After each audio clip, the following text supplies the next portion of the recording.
మా ఇది ఒకసారి పాడుమా?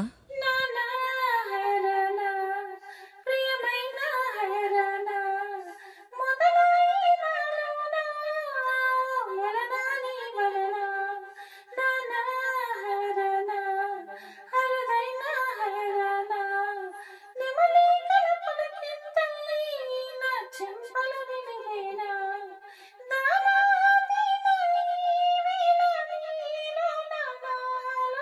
కనివినని కలవరమే శివశరమా వందెం